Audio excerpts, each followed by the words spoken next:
Για ποιο λόγο γίνονται όλα αυτά, πείτε μου. Για ποιο λόγο? Έμπλεξε με τη Δημαρχία και με έχουν αλλάξει τα φώτα. Το πρώτο πρόβλημα είναι τρία τα προβλήματα. Το ένα αφορά το σπίτι μου και το μαγαζί μου. Το άλλο είναι τα λεφτά που μου χρωστάνε από την ώρα που έπιασα δουλειά στο κοινοκομείο. Και το τρίτο είναι με τα ζώα. Έχουν σπάσει τα νεύρα μου, δεν αντέχω άλλο. Τα ζώα, ποια ζώα εννοείται? Τα σκυλιά. Αχα. Του κοινοκομείου. Του κοινοκομείου του Δημοτικού. Του Δήμου Δημοτικού, ναι. Ναι. Λοιπόν, το πρώτο με το σπίτι είναι ότι δεν μου δώσανε άδεια για να βάλω ρεύμα. Μάλιστα. Γιατί στην άδεια πάνω έγραφε Κανατζιόπουλος ο μηχανικός και η κυρία, η διευθύντρια μέσα, Μάλιστα. έχει 7 δικαστήρια με αυτόν και την πληρώνω εγώ την ύφη. Αυτή είναι τα προβλήματα. Μάλιστα. Δεν μου δώσανε ρεύμα. Πήγα στο Δήμο 2 φορές. Έγραψε κανονικά. Με έφερε παραδείγματα αλωνών και έμεινε έτσι. Κατάλαβα. Έφυγα από το σπίτι, πήγα και έμεινα στο μαγαζί. Ήρθε ο γιος μου από το νησί, από τις διακοπές και δεν βρήκε σπίτι και πήγε στο ενοίκιο. Κατάλαβα. Το άλλο θέμα? Το άλλο θέμα είναι με τα λεφτά. Μάλιστα. Τα λεφτά 6.500 είναι από το 16 με 17. Το 17. Μάλιστα. 6.500. Το 17 και το 18 έχω αποδείξεις. Μάλιστα. Έχω χαρτιά, έχω όλα τα στοιχεία. Βγαίνουν, σύμφωνα με αυτά που λέει ο λογιστής, βγαίνουν 10.000. Μάλιστα. 10.000 και δεν τα έχω βάλει όλα. Έβαλα το αμάξι μου στην υπηρεσία τους, βενζίνη για τα αμάξι δεν τους έδειξα. Όλα τα έκανα έτσι. Και αυτά τα λεφτά είναι από γνωστό που έχουν κάνει λάθος μέσα οι κυρίες και τα ζητάω, πάω και με έχουν μέσα σαν... Κατάλαβα τι εννοείται. Μάλιστα. Αυτό το μπετόνι τι έχει, βενζίνη? Φάρμακο. Α. Φυτοφάρμακο. Φυτοφάρμακο. Για ποιο λόγο το έχετε εδώ? Για ποιο λόγο? Άμα δεν πληρωθώ θα αυτοκτονήσω. Αυτό είναι σοβαρό που λέτε.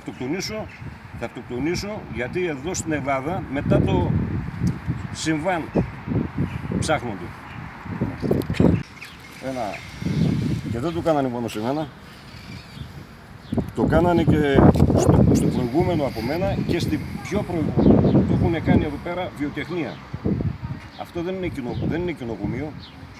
Είναι δικαστήριο. Λοιπόν, εντάξει, 1.500 έναντι, 6.500. 10 μήνες ήμουν απλήρωτος. Και με είχαν κάνει εδώ μέσα, δηλαδή το bullying που έχω φάει από αυτούς τους ανθρώπους εδώ πέρα, κοντεύω να τρελαθώ. Σε βάζουν να κάνεις μια σοβαρή δουλειά και σε έχουν για τυποτένιο. Λοιπόν, η γυναίκα πριν από μένα πέθανε. Που ήταν υπεύθυνη στο κοινοκομείο εννοείται? Ναι, πριν από μένα. Μάλιστα. Πέθανε και σημασία δεν δώσανε. Εγώ το κατάλαβα γιατί πέθανε. Το κατάλαβα τώρα γιατί έκανα εξετάσεις στο γιατρό, πήγα στον καρδιολόγο, τώρα πάω σε ψυχίατρο και δεν ξέρω τι να κάνω. Τους μιλάς και σημασία, δεν τρέχει τίποτα. Υπονοείται ότι κάποια μεταδοτική νόσο? Άγχος. Από το άγχος. Που σου μιλάω τρέμω.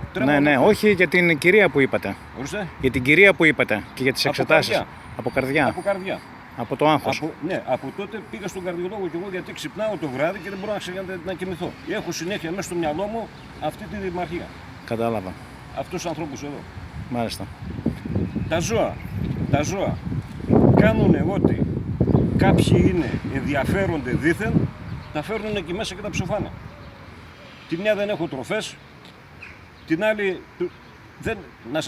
δεν έχουν βάλει ούτε ένα καρφί εκεί μέσα, ούτε ένα...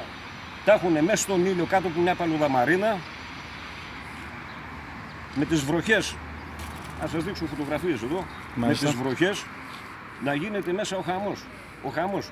Πήγα μετά το χιόνι, φέτος, μετά το χιόνι, πήγα και είδατε, ναι. Ήταν τα σκυλιά πάνω στις μπαλέτες σαν τους κορμοράνους. Μου κάνανε σύμβαση, τα φορτώσανε όλα πάνω στο γαϊδούρ και τρέχα, σαν τον βλάκα. Με τα χαρτιά να πάω Η σύμβαση λέει, τα ποσά εδώ, από τον Αύγουστο μέχρι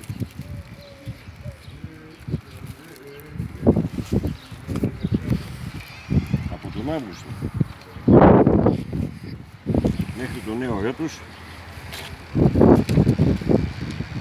7.850. Μάλιστα. Ο λογιστής μου βγάζει καθαρά 3 χιλιάρικα. Μάλιστα. Τα 2 τα χιλιάρικα τα έχω δώσει σε βενζίνες με τα αμάξι.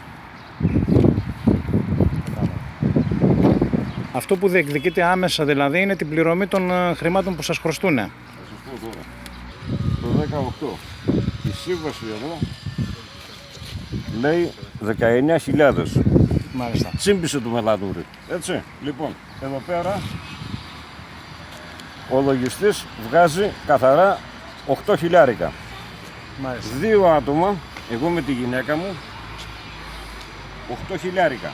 Αφαίρεσε βενζίνες 4 χιλιάρικα, πηγαίνω έρχομαι από τους μεταξάδες, με το αμάξι μου δηλωμένο, Το ιδιωτικό σας αμάξι, το ναι. δικό μου αμάξι δηλωμένο στη Δημαρχία, 4 χιλιάρικα τα έξοδα, 1,5 χιλιάρικο το αμάξι το πέταξα. Κατάλαβα. Δηλαδή δουλεύαμε για 2 χιλιάρικα ο καθένας το χρόνο. Που αυτά τα 2 τα χιλιάρικα δεν τα πήραμε, τα αγοράσαμε απορριπαντικά χάπια για να σώσουμε τα σκυλιά. Κατάλαβα. Έρχομαι εδώ πέρα. Μου λέει η υπάλληλος, λέει τελείωσε η σύμβασή σας, τώρα από εδώ και πέρα μπορείτε να φύγετε. Μάλιστα. Έρχομαι, φέρνω τους λογαριασμούς για να ξεκαθαρίσουμε και μου λέει κάνε μου εξώδικο. Εξώδικο. Τον κάνω εξώδικο, πέρασε η προθεσμία, δεν ανταποκρίθηκε ούτε στη δικηγόρο ούτε σε μένα. Μάλιστα. Λοιπόν, τώρα πρέπει να τον κάνω μήνυση. Θα τον κάνω και μήνυση. Αλλά θέλω οι φιλόσοφοι να τον κάνουν μήνυση πρώτα και μετά θα τον κάνω κι εγώ. Ναι. Το πρόβλημα εκεί μέσα, αν θέλετε, καλέστε με μια μέρα να κάνω στην εκπομπή σας, στο κανάλι σας, Ναι. να έρθω με φωτογραφίες, με όλα τα αυτά, γιατί έτσι με το να Σαφώς. τα λέμε εδώ πέρα Ναι. δεν είναι τίποτα. Θα σας φέρω ντοκουμέντα Μάλιστα. Από το τι με συμβαίνει βίντεο και μέσα εκεί. φωτογραφίες, ναι. Μάλιστα. Θέλω